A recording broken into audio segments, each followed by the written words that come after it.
Monday, the big one, Manchester United will be up against Liverpool. And I think we should start from that game. Manchester United up against Liverpool. Two sides who need to find results in every way. Liverpool on their part, they need to win. They need to start winning again. But like we pointed out, the injuries and all have not been, not been good to them. But they have a few of their key players out of the side. But they go up against a Manchester United side that is misfiring. Nothing seems to be working for Manchester United, and it's a good time to actually go and play against Manchester United. So, guys, let's start off from there. Liverpool away at Old Trafford.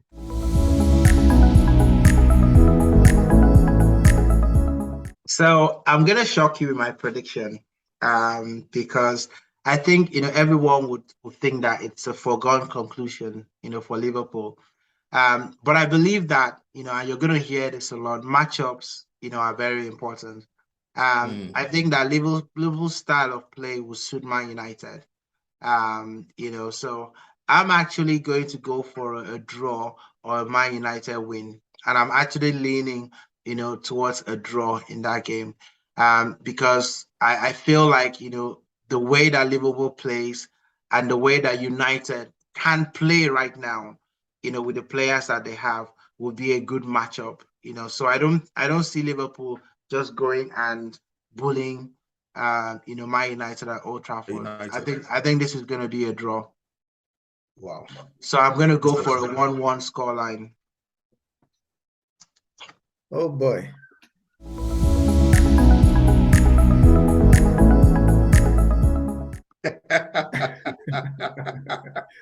Kyle, you said the big one. And I have a problem with that. Currently, that is not the big one. Currently, why? Because United are traditionally, yes, it's a big. It used to be a big. Even they call it one of the biggest derby and blah blah. First was, it's still a big tie. No, it's not. Forget United's condition. At this point, it's not. It's a big tie. It's a big tie. It's not.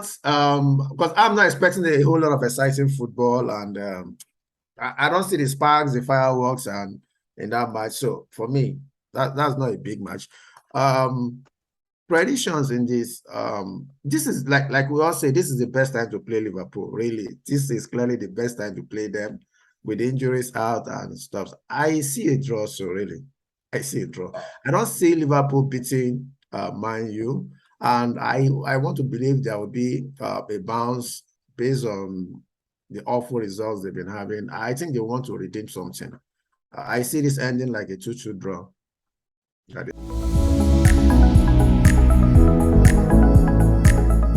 End of the day. All right, I'm going for a Liverpool victory. Okay. Narrow victory, by the way, very narrow victory, but a Liverpool victory. So one of the biggest problems I think United have right now is Ten Hag doesn't know his team yet. He doesn't know who to field. He doesn't know who to start. I wouldn't be surprised to see McTominay starting instead of Fred. You remember second 45 minutes of the game against Brentford, he brought McTominay into the side, and they looked steadier. They looked a bit more balanced in the side. So I think McTominay will start instead of Fred.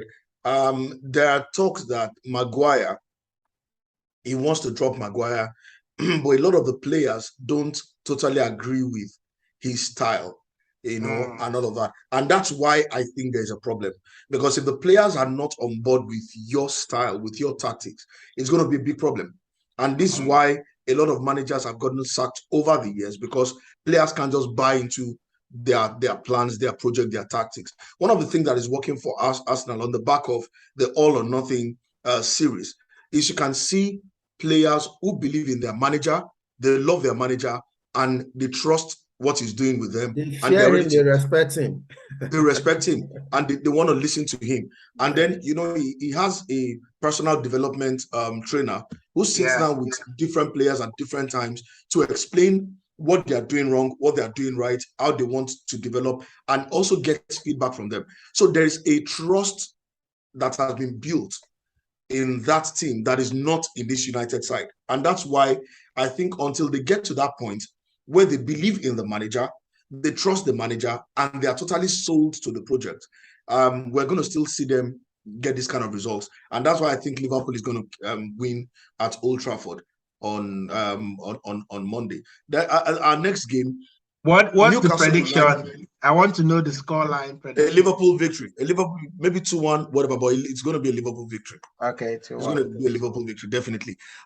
Let's look at Newcastle United, Manchester City. Manchester City have scored 6 goals and conceded none in 2 games. Newcastle United have not conceded any goal at all. And so Newcastle look very compact. Eddie Howe is doing a pretty good job with that side. But they're going up against probably the deadliest strike force in the land. And it's not just about the strikers. Anybody in that City side can score, even the goalkeeper. You can't bet against Ederson scoring the odd goal every now and then. So let's talk about Newcastle United at home to Manchester City. Is this the time Manchester City will drop a point this season, or will they continue their march?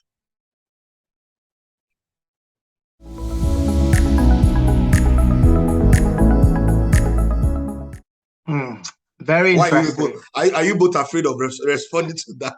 I was thinking to myself that Newcastle, they always play well against Man City at St. James Park. They have no prayer when they go to Etihad, and usually the score lines are in the high numbers. 3, 4, 5. I think the last result in Man City was 5-0 for City, but this was towards the end of the season, right? So I expect City to win, but I think it's going to be a tough game for City at the St. James Park. In fact, I'll probably say that it will be 0-0 at halftime, and then City will go out and win 2-0 at the end of the game. But it will not be the 2-0 that you look back and be like, wow, City just completely could have been 4, 5, 6, 7 goals. I think this will be a very, very close game. But just the superior firepower that Man City has with De Bruyne, with Haaland, Foden, I think that would make the difference. With Newcastle right now, scoring is a problem, right? Yeah. I look at that team and they are compact at the back. They'll probably not concede a lot of goals, but they need some goal scorers. And I think when you play a team like, Man City, you need to take your chances when you get them. So they are potentially going to have chances, but not going to put them away. But Man City will have 1 or 2 chances and they will put it away. And that will be the difference in the game. So I'm going for a 2-0 to Man City.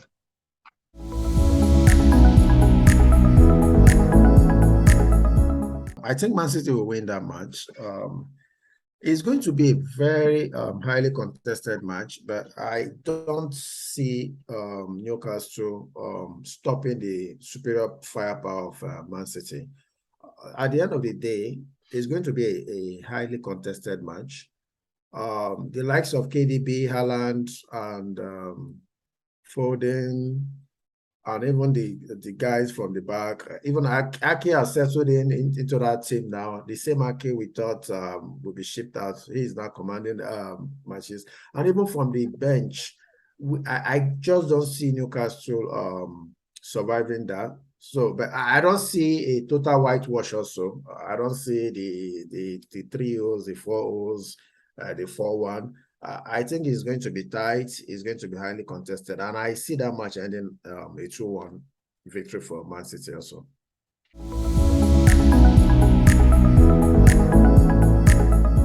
I think finally we're going to see City concede a goal this season. Yeah.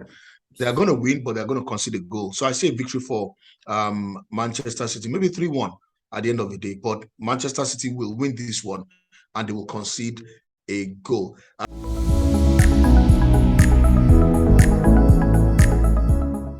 Finally, Bournemouth at home to Arsenal. Arsenal, the last time these two guys played, they ended 1-0. Aubameyang scoring Arsenal's goal. It was an equalizer, Dan Gosling scoring the goal for for Bournemouth. in the 35th minute of the game, but then Aubameyang equalized later on in the game for Arsenal. But in the last 4-5 meetings, Arsenal have totally been in control of this tie. It's one of those ties that no matter how well, then they had Eddie Howe as their manager, and no matter how exciting they were, and no matter how exciting they play, they just can't pick. They somehow always lose to Arsenal. I'm going to start off the prediction for this one. I say an Arsenal victory, 3-0.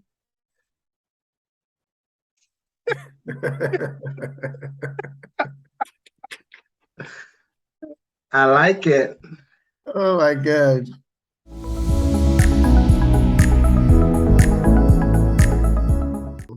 I also agree with you. This is clearly one way. I don't see any other way around this. Arsenal will win this. But I think it's going to be tough also because we saw. Yet I know they were beating 4 at City, but we could still see what they bring to the table. Bournemouth is not really an easy pushover, and remember they are playing home also. I see a tight victory for us now. I don't say it's I don't think it's going to be a blowout the way you're looking at it. I actually see a 1-0 victory for us now.